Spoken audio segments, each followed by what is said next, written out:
సంక్రాంతి పండుగ అంటేనే పతంగులు గుర్తొస్తాయి. అలాంటి పండుగకు ఎక్కడ ఏ గలీలో చూసినా ప్రతి ఒక్కరూ పతంగులు ఎగరవేస్తూనే కనిపిస్తూ ఉంటారు. చిన్న పెద్ద అని తేడా లేకుండా ప్రతి ఒక్కరూ ఎంతో సంతోషంగా పతంగులు ఎగరవేస్తూ ఎంజాయ్ చేస్తూ ఉంటారు. అయితే పతంగులు ఎగరవేసేటప్పుడు విద్యుత్ తీగలతో జాగ్రత్త వహించాలని అధికారులు సూచిస్తున్నారు. ఈ మేరకు ప్రజలు పతంగులు ఎగరవేసేటప్పుడు జాగ్రత్తగా ఉండాలని కోరుతూ ప్రకటన విడుదల చేశారు. విద్యుత్ తీగలు, సెల్ ఫోన్ టవర్లు ఉన్న చోట గాలిపటాలు ఎగరవేయొద్దని అధికారులు తెలిపారు.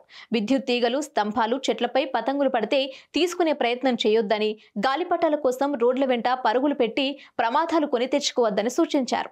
ఇంటి డాబాలపై విద్యుత్ లైన్లు ఉన్న చోట పతంగులు ఎట్టి పరిస్థితిలో ఎగరవేయకూడదని, చిన్నపిల్లల్ని డాబాల మీదకి వెళ్లకుండా తల్లిదండ్రులు జాగ్రత్త పడాలని పేర్కొన్నారు. అంతేకాకుండా ఆరుబయట ఖాళీ ప్రదేశాలు, మైదానాల్లో మాత్రమే పతంగులు ఎగరవేయాలని సూచించారు.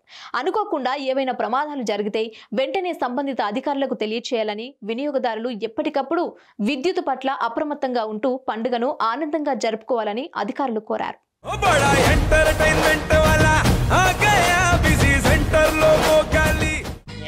సక్కు సక్కేంద్ర సక్కు సక్కు బాయ్ బాయ్ బాయ్ బాయేంద్ర భార్గవ్ బాయ్ బాయ్. గిరాకి వచ్చే టైం ఏంది? కస్టమర్లు వస్తున్నాడు, రేటు కలిపి గురి.